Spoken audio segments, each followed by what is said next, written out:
Hi student, today we are going to discuss the chemical properties of the non-metal. इसके पहले जो हमारा class हुआ था या जितने भी हमारी क्लासेस हुए थे इस चैप्टर से रिलेटेड, उसमें हमने बेटा मेटल्स की केमिकल प्रॉपर्टी स्टडी की है. ओके, उसके पहले तो physical properties of metal and non metal study किया है. ओके, लेटर ऑन हमने जो हमारे प्रीवियस क्लासेस है उसमें हमने मेटल की जनरली जो केमिकल प्रॉपर्टीज़ है वो स्टडी की है. उसमें हमने मेटल की रिएक्शन ऑक्सीजन के साथ देखी है, वाटर के साथ देखी है, एसिड्स के साथ देखी है. उसके बाद मेटल की रिएक्शन जैसे हमारा जो प्रीवियस क्लास है ना, उसमें हमने मेटल की रिएक्शन जनरली नॉन मेटल के साथ भी देखी है. उसके बाद मेटल की reaction salt of the other metal के साथ भी देखिए, है ना, मतलब दूसरा मेटल उसके सॉल्ट के साथ मेटल की रिएक्शन देखिए, जिसको हमने डिस्प्लेसमेंट रिएक्शन बोला है. और उसी रिएक्शन के बेसिस पे जो रिएक्टिविटी सीरीज़ है ना, reactivity series of the metal हमने स्टडी की है, या जो भी मेटल की रिएक्टिविटी सीरीज़ हमारा जो लास्ट क्लास है उसमें हमने स्टडी की है. तो जनरली मेटल की रिएक्टिविटी सीरीज़ ये भी बेटा ये displacement reaction, scientist perform different experiment of the displacement reaction. Okay, उसके बेसिस पे ही रिएक्टिविटी सीरीज़ बेटा बनाई गई है या उसका सीक्वेंस लगाया गया है. Right, it is in increasing और डिक्रीजिंग ऑर्डर. ओके, तो रिएक्टिविटी सीरीज़ हमने प्रीवियस क्लास में स्टडी किया है. आज हम स्टडी करने वाले हैं बेटा, तो यहाँ पे हमने chemical properties of the metal बेटा पूरा कंप्लीट किया था. Now we are going to study the chemical properties of the non metal. जैसे मेटल की केमिकल प्रॉपर्टीज़ हमने स्टडी की है, वैसे ही आज हम बेटा chemical properties of the non metal study करेंगे. सो और today's topic is chemical properties of non metal. Right, what is it? Chemical properties of non metal. Right, तो chemical properties of non metals. Okay, तो generally chemical properties means chemical reaction of the non metal, है ना, मतलब non metal की chemical reaction, उसको हम chemical properties बोलेंगे. तो सबसे पहले non metal. Right, non metals actually क्या होता है उसके बारे में थोड़ा हम स्टडी करेंगे. जनरली कौन कौन से नॉन मेटल्स है या उनकी पोजीशन कैसी. If you see the periodic table, already हम पीरियोडिक टेबल पढ़ चुके हैं. तो जब आप पीरियोडिक टेबल देखोगे तो पीरियोडिक टेबल में generally the whole periodic table is divided into the 4 block, S block, P block, और है ना D block, S P D F और एफ ब्लॉक, आपको पता है. तो जनरली नॉन मेटल की पोजीशन कौन से ब्लॉक में है, कौन से ब्लॉक में नॉन मेटल की पोजीशन आपने आपके टेक्स्ट बुक में पीरियोडिक टेबल दिया है और ऑलरेडी हम ये पढ़ चुके. तो कौन से ब्लॉक में है बेटा नॉन मेटल की पोजीशन? डेफिनेटली जितने जो 3 ब्लॉक है ना, उसमें जनरली सभी मेटल्स है. कहीं पे ट्रांजिशन मेटल है, कहीं पे इनर ट्रांजिशन है ना, कहीं पे मतलब नॉर्मल एलिमेंट्स जिनको हम बोलते हैं, है ना, वो मतलब सभी जगह पे जब मैक्सिमम तीनों ब्लॉक में मतलब मेटल जनरली चारों ब्लॉक में प्रेजेंट है. ओके, बराबर है कि नहीं? तो 3 ब्लॉक में तो सभी मेटल है. पहला एस ब्लॉक में सिर्फ हाइड्रोजन का एक्सेप्शन छोड़ के, लेकिन पी ब्लॉक ये ऐसा ब्लॉक है, बराबर है. कौन सा? पी ब्लॉक में जनरली इसमें सभी टाइप्स के एलिमेंट है. सभी टाइप्स के मतलब इसमें मेटल भी है, नॉन मेटल भी है और मेटालॉइड्स भी है. Right, all types of element are included in the P block. मतलब पीरियोडिक टेबल में नॉन मेटल की पोजीशन किस में है बेटा, कौन से ब्लॉक में? पी ब्लॉक में. राइट, वहाँ पे एक झिगजैग लाइन आपको दिखाई देगी. झिगजैग लाइन के उधर के जो एलिमेंट्स है वो नॉन मेटल्स है और इधर के जो एलिमेंट्स वो मेटल है, और एग्जैक्ट झिगजैग लाइन पे जो एलिमेंट्स है उनको हम मेटालॉइड्स बोलते हैं. ऑलरेडी ये हम पढ़ चुके हैं. ओके, तो non metals right periodic table में पी ब्लॉक में पाए जाते हैं. उसके बाद जनरली नॉन मेटल ये बेटा एलिमेंट का कलेक्शन है. Non metals are the collection of element. It is the collection of elements having what, having less similarity in physical and chemical properties.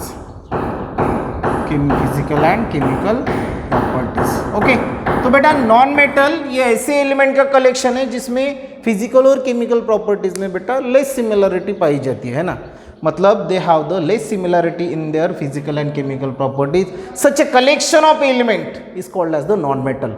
ऐसे एलिमेंट के कलेक्शन को हम जो फिजिकल और केमिकल प्रॉपर्टीज में कम सिमिलरिटी जिसमें दिखाई देती है उनको हम क्या बोलेंगे बेटा, नॉन मेटल्स। ओके, उसके बाद नॉन मेटल्स आर इलेक्ट्रोनिगेटिव, है ना। नॉन मेटल जनरली कैसे है, इलेक्ट्रोनिगेटिव।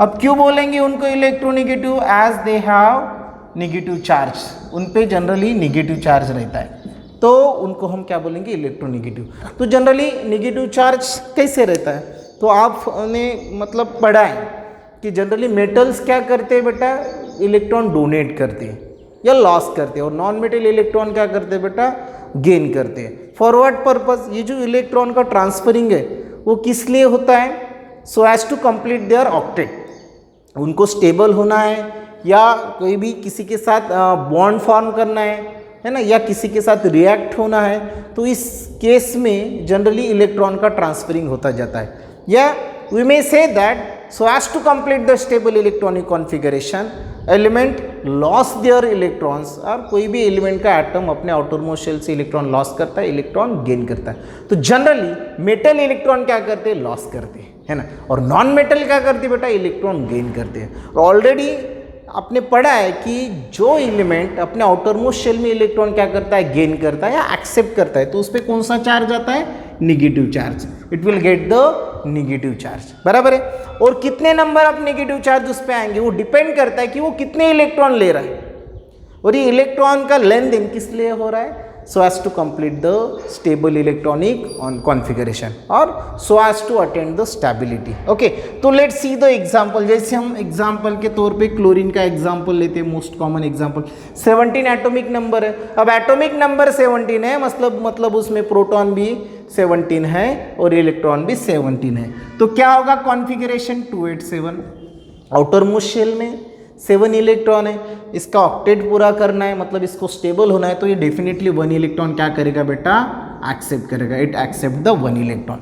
ये क्लोरीन 1 इलेक्ट्रॉन एक्सेप्ट कर रहा है, इसलिए इस पर एक्सेप्ट कर रहा है, इसलिए निगेटिव चार्ज, और 1 इलेक्ट्रॉन ले रहा है, इसलिए 1 निगेटिव चार्ज इस पे आ जाएगा। नाउ द क्लोरीन बिकम, अब निगेटिव चार्ज आया मतलब it become electronegative, understand.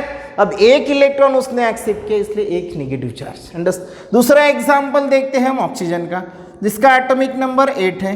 Okay, electronic configuration क्या बन जाएगा, 26, बराबर है कि नहीं, right, it's electronic configuration 26। If you see, अब देख लो आउटर मोस्ट शेल में 6 इलेक्ट्रॉन है। If oxygen want to complete its octet या it want to become stable, तो क्या करना पड़ेगा उसको, उस 2 इलेक्ट्रॉन एक्सेप्ट करना पड़ेगा, so as to complete the what, stable electronic configuration. तो डेफिनेटली ऑक्सीजन किसी से 2 इलेक्ट्रॉन क्या करेगा बेटा, गेन करेगा, राइट। अब ये 2 इलेक्ट्रॉन गेन कर रहा है, एक्सेप्ट कर रहा है, मतलब कौन सा चार्ज आ जाएगा बेटा, निगेटिव चार्ज, और 2 इलेक्ट्रॉन गेन कर रहा है, इसलिए 2 निगेटिव चार्ज, राइट। तो ये निगेटिव चार्ज आपको दिखाई दे रहा है, ये क्लोरीन पे और ऑक्सीजन पे। Okay, so that's why they are called as the electronegative. Okay, और ये इलेक्ट्रॉन एक्सेप्ट कर रहे हैं, मतलब they become non metal, right. तो ये हो बेटा तुम्हारे नॉन मेटल्स। अब जनरली नॉन मेटल्स की जब हम केमिकल रिएक्शंस या केमिकल प्रॉपर्टी स्टडी करेंगे, तो नॉन मेटल जनरली ऑक्सीजन के साथ रिएक्ट होते हैं और क्या फॉर्म करते हैं बेटा, ऑक्साइड फॉर्म करते हैं।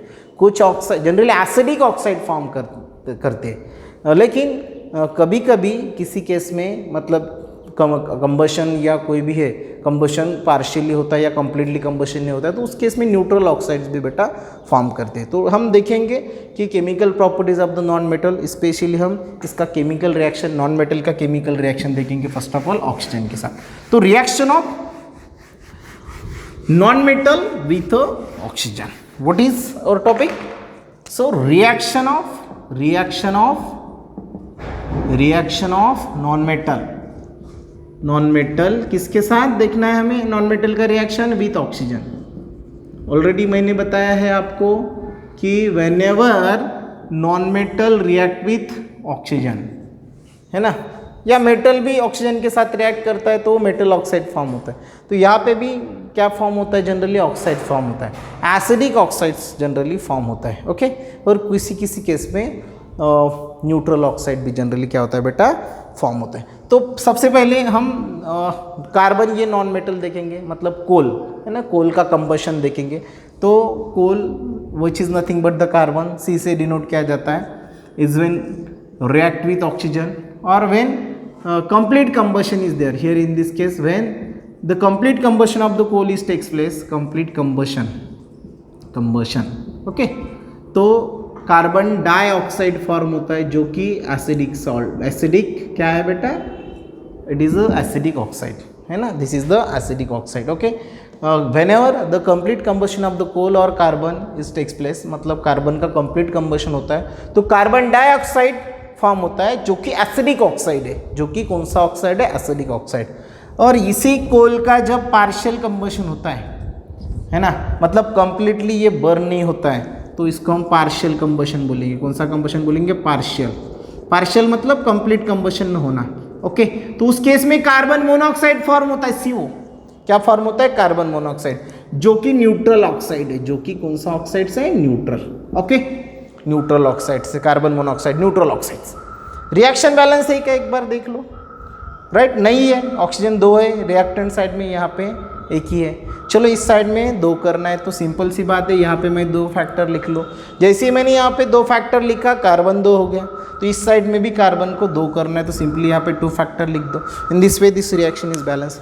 यू सी दिस 2 रिएक्शन, दोनों रिएक्शन में क्या दिख रहा है आपको, कार्बन का कंप्लीट कंबशन और कार्बन का पार्शियल कंबशन। जब कार्बन का या कोल का कंप्लीट कंबशन होता है तो एसिडिक ऑक्साइड फॉर्म होता है जिसको कार्बन डाइऑक्साइड बोलते हैं, और जब पार्शियल कंबशन होता है तो कार्बन मोनोऑक्साइड फॉर्म होता है ना। ये carbon dioxide, carbon dioxide, right, और ये बेटा carbon monoxide, carbon monoxide, understand, carbon monoxide which is neutral oxide, okay. और एक रिएक्शन सल्फर का कंबशन भी देख लेते हैं। सल्फर जो कि नॉन मेटल है, ये non metal, carbon non metal, sulphur combustion. Combustion होना मतलब किसके प्रेजेंस में कंबशन होगा, कोई भी चीज़ का कंबशन होता है तो इन प्रेजेंस ऑफ ऑक्सीजन, जलने के लिए ऑक्सीजन रिक्वायरमेंट है। आपने 5th स्टैंडर्ड में रिएक्शन देखी होंगी, राइट। तो ऑक्सीजन के साथ कंबशन मतलब कंप्लीट कंबशन होता है, कंबशन होता है तो क्या फॉर्म होता है, सल्फर डाइऑक्साइड, जो कि ये भी बेटा एसिडिक ऑक्साइड से, राइट। तो ये non metals, carbon, right, sulphur is when react with oxygen or when their combustion is going on, they form the oxides. कुछ ऑक्साइड्स एसिडिक्स है और कुछ ऑक्साइड्स न्यूट्रल्स है। So this is the chemical reaction और reaction of non metal with what, oxygen. तो यहाँ पे बेटा ये केमिकल प्रॉपर्टीज हमने नॉन मेटल की स्टडी की है। नाउ इसके बाद का जो हमारा टॉपिक है वो है कि व्हाट दैट इज द ये रिएक्शन ऑफ द कि मतलब किसकी रिएक्शन, नॉन मेटल के ऑक्सीजन के साथ। तो यहाँ पे हमने कि नॉन मेटल का जो केमिकल प्रॉपर्टीज हो गया ये कंप्लीट की है हमने। मेटल्स की केमिकल प्रॉपर्टी स्टडी की है, नॉन मेटल की भी केमिकल प्रॉपर्टी स्टडी की है।